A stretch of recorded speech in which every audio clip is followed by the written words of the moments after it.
how are you? I have the flu. But I am on the back end of it, so I'm hoping it'll just go away and nothing else wants to kill me this year. Anyway, today I thought I would do a massive, big, enormous, ginormous, insert big insert big synonym words here, end sentence. Good job. Today we're going to do a comic book haul because I have a massive amount of books that I haven't showed you guys that I've been collecting for the past month, and it is time to go through them. So I am actually very proud of myself. This is my collection of books that I have read, and this is my collection that I have not read. So very exciting that I managed to get through so many. So I've kind of organized this into two groups. I have my big stuff that I have already read, and then my second pile which I haven't read. So I'll go through the stuff I have read first. So as always, we go through Super Family first. So I have Action Comics 963 and Action Comics 964. I love these variant covers. I always go for a variant cover if it is available. I am enjoying this series. Since the Doomsday arc is finished, it's just a lot better and it's getting very interesting, so I'm really glad I decided to stay on and pick this up. But if you're not really into action comics, we do have, of course, Superman issue number 7 and issue number 8. This series is just as good, to be honest, and at the moment I'm not sure which one I prefer more, Action or Superman. They're both fantastic and I highly suggest picking them up. Next up is Supergirl issue number 2. I did say before that I wasn't sure about this series. I was a bit disappointed. This issue was a little better, so I'm gonna hold on for a little while longer. I just wish it wasn't as girly as it is at the moment. I prefer a little bit more action and grit to it. It's not fantastic, but this issue was a lot better than the first one. Then next up we have Superwoman issue number 2 and Superwoman issue number 3. Now, I am happy to say that I have dropped this series now. I just can't anymore. I don't really like it. I don't like the way the story is going. I've never been a fan of Lana Lang ever, and I do not want to read a comic about her now that Lois is not in it anymore. That's all I'm gonna say. So I'm being very strict on my choices, and I have to say that this is just, it's just not for me. So I don't know if anyone else feels this way, but I just feel like it's not bringing stuff to the table that I want to see. So I'm saying goodbye to Superwoman. So next series I have is New Superman issue number 3 and New Superman issue number 4.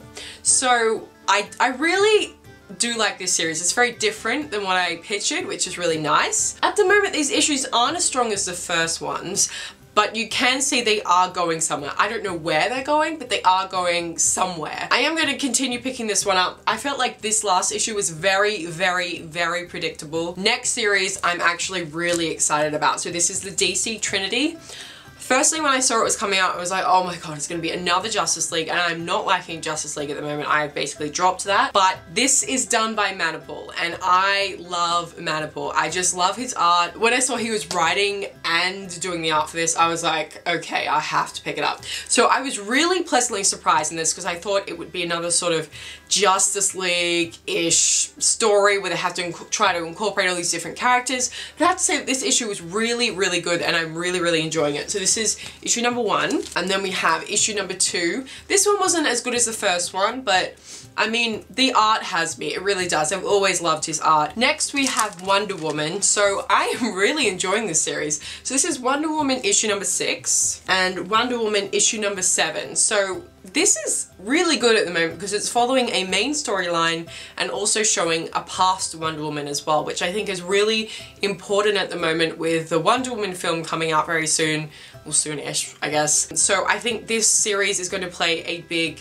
role in people understanding more about Wonder Woman and not connecting it to the movie, but giving them a little bit more backstory so they feel like a little bit more of a knowledge base going in and watching the film when it comes out next year. And then we have Batman stuff. Well, I have Batgirl issue number 3. This had a little bit of a rocky start to me, this series, but I feel like it is going somewhere now. I feel like I say that about a lot of books, but I am really enjoying it at the moment, so I'm definitely going to keep picking up Batgirl because it was always my intention to, of course, but I feel like it is really picking up. Next is Batman Beyond Rebirth. So I wasn't quite sure if I was going to pick this one up because I'm not overly keen on watching another Batman, like, be Batman. It just, for me, it just seems kind of weird.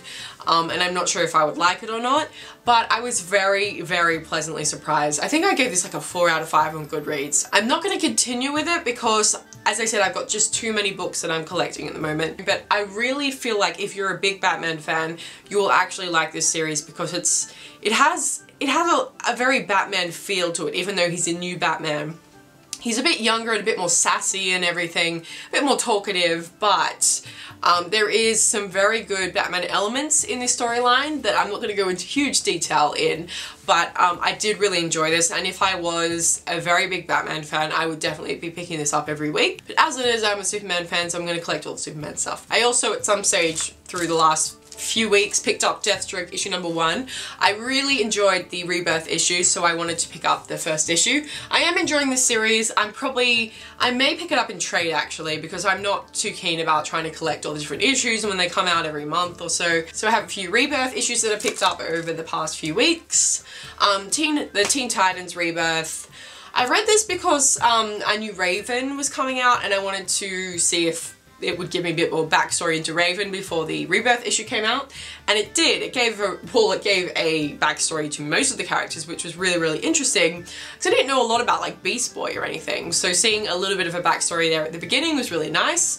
I won't be reading Teen Titans, but I mean, it's good. It's a very good Rebirth issue. I quite liked it and enjoyed it, and left you a little bit on a cliffhanger, so if you are keen on Teen Titans, this is definitely a book to be picking up. Next is Raven. Such a pleasant surprise. I really, really enjoyed this series, and I think I'm actually going to pick up the next issue because I think this is like a 6-issue series because we've got one of 6 up here, so I think I will probably continue picking this series up because I really enjoyed it more than I thought I would, and I want to be reading more female DC characters, so definitely a really good choice. Next up is an issue that someone has been haunting me about to pick up, and I finally picked it up, so you can put a cork in it now. So it's Gwenpool issue number 1. I've picked it up, I've read it. Yes, it is very, very good. So I'm really glad I did pick up the first issue to see if I like the series or not. So I'm thinking I will definitely pick this one up in trade.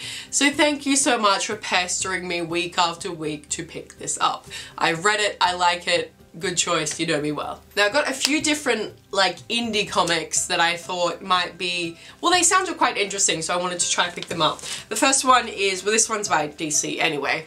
This is Shade, the Changing Girl. It was very weird. Okay, that's the best way to explain it. It was good, but it was weird. I think I will pick up the second issue because it has somewhat intrigued me. So I suggest picking this one up and having a little bit of a read, but if anyone has read it, let me know what you guys think. Next, I have My Xena. So this was like the end of that arc, basically. I do not like the cover. Like, why would you just have this cover? Like, it just doesn't make sense. If you've read any of the other issues of this particular series, they have an actual cover, like a drawn cover. This one is just Xena, like a poster. Well, I don't see what the point of that is. Maybe I just got a stupid variant of it and this was just what was left. The art is terrible. I don't know why it got randomly changed halfway through or something. I feel like it wasn't like that at the beginning. I don't know, maybe I'm just going insane. The art literally looks like someone painted on like a mosaic thousands of years ago and we're trying to like look at it through water damage. Like, I get that you're trying to be kind of old school Greek like that, but I can't deal with art. When it comes to bad art, I cannot focus on the story. Not a fan of the art, not a fan of this cover. I don't know what they're doing to finish that arc off. It wasn't fantastic. The story was good, but I mean, I think you need to focus more on your art, Dynamite, please. I also decided to pick up another Xena comic. So this one is Army of Darkness Xena, issue number 1 by Dynamite. I haven't actually watched the original Evil Dead film, so I don't really know much about his character. I tried this comic and I just feel like it's not for me, so I'm not going to pick up the rest of this series because I'm just not keen on the story, I'm not keen on the crossover of it, just really not a fan at all. So last little bit to go through, I picked up, I dropped Frostbite by Vertigo, issue number 1. The premise of this was actually really interesting, so I thought, oh, I'm really gonna try this one and pick this one up. The main character is actually quite refreshing. Her morals are quite skewed because she lives in this apocalypse type world that's been overtaken by frost in the weather, so it's literally freezing on planet Earth and everyone is dying of frostbite, which is some crazy disease, but it's actually a very interesting storyline and I think it would actually make a really good series or a movie. And this is only the first issue when I'm thinking this, so I suggest picking this one up because if you like sort of apocalypse, zombie-esque type of things, I have a feeling that you'll really like this comic. And lastly is probably my favorite comic of the whole haul. Yes, I haven't showed you the rest of the haul yet, but this is Spell on Wheels, issue number 1 by Dark Horse. For some reason, I just really like this comic. It was very, if you're a fan of Charmed and Witches, then this is a must. It just really got me into the story straight away, and it's not even like a really intense storyline. To me, this comic kind of felt like a crossover between Charmed and Charlie's Angels, which to me is amazing. So Spell on Wheels, issue number 1, pick it up. So that is it for the comics I have read. I'm going to go through the comics that I have not read yet, which includes the ones that I picked up last week as well. So let's go through these. So we've got Action Comics 965 and Action Comics 966. Don't have my glasses on so I can't read, great. Also picked up Superman issue number 9 and Batman I'm so behind on, but I keep picking it up, I know. So this is Batman issue number 7. So they're doing the Monster Men storyline at the moment. Issue number 8. Issue number 9 I think I'm up to is this the most recent one? I believe so. So I am enjoying the series. What I've read so far, I really need to catch up as you've seen. Next one I've got Batgirl issue number 4. Really keen to read this one because as I said before, I feel like the series is really picking up. Wonder Woman issue number 8. Wonder Woman issue number 9. And then some of the indie ones, I've got Paper Girl issue number 10. The last issue that I picked up is Frostbite issue number 2, which of course I was just talking about. So I'm very excited to be reading the second issue. So that is it for all my single issues that I picked up in the past 3-4 weeks. Let me know what you guys have picked up. But again, thank you so much for watching, guys, and I will see you very soon. Goodbye.